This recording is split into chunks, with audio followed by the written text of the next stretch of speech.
మీలో కొంతమంది కొన్ని ముఖ్యమైన నిర్ణయాలు ఈరోజే చేయమని ఒత్తిడికి గురి అవుతారు. అవి మీకు టెన్షన్ని, వణుకుని కలిగించవచ్చును.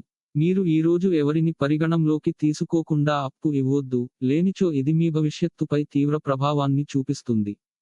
మీ ఇంటి వాతావరణాన్ని మార్చే ముందు కుటుంబ సభ్యులు ప్రతి ఒక్కరూ ఆమోదించేలాగా చూసుకోండి. మీరు మంచిగా డెవలప్ అవడంతో మీ ప్రేమైక జీవితం మెరుగైన మలుపు తీసుకుంటుంది. వాదులాటకి దిగినప్పుడు పరుషమైన వ్యాఖ్యలు చేయకుండా జాగ్రత్త వహించండి. వైవాహిక జీవితాన్ని మెరుగ్గా మార్చుకునేందుకు మీరు చేస్తూ వస్తున్న ప్రయత్నాలు ఈ రోజు మీ అంచనాలను మించి ఫలించి మిమ్మల్ని ఆనందపరుస్తాయి. మీరు ఈ రోజు సినిమా లేదా ఏదైనా వెబ్ సిరీస్ చూసిన తరువాత పర్వత ప్రాంతాలను సందర్శించాలి అనుకుంటారు. తెలిపిన జాతక ఫలితాలు కొన్ని విషయాలలో పరస్పర విరుద్ధంగా ఉండవచ్చు. వ్యక్తిగత లగ్నము, గ్రహస్థితులు మరియు ఇతర కారకాల ప్రకారం జాతక ఫలితాలు ఒకే రాశికి చెందిన వ్యక్తులకు వేరు వేరుగా వర్తిస్తుంది. కావున అన్ని ఫలితాలు అందరికీ వర్తించదు అని దయచేసి గమనించండి. రోజు రాశి ఫలితాలని తెలుసుకోవడం కోసం ఛానల్ ని సబ్స్క్రైబ్ చేయండి.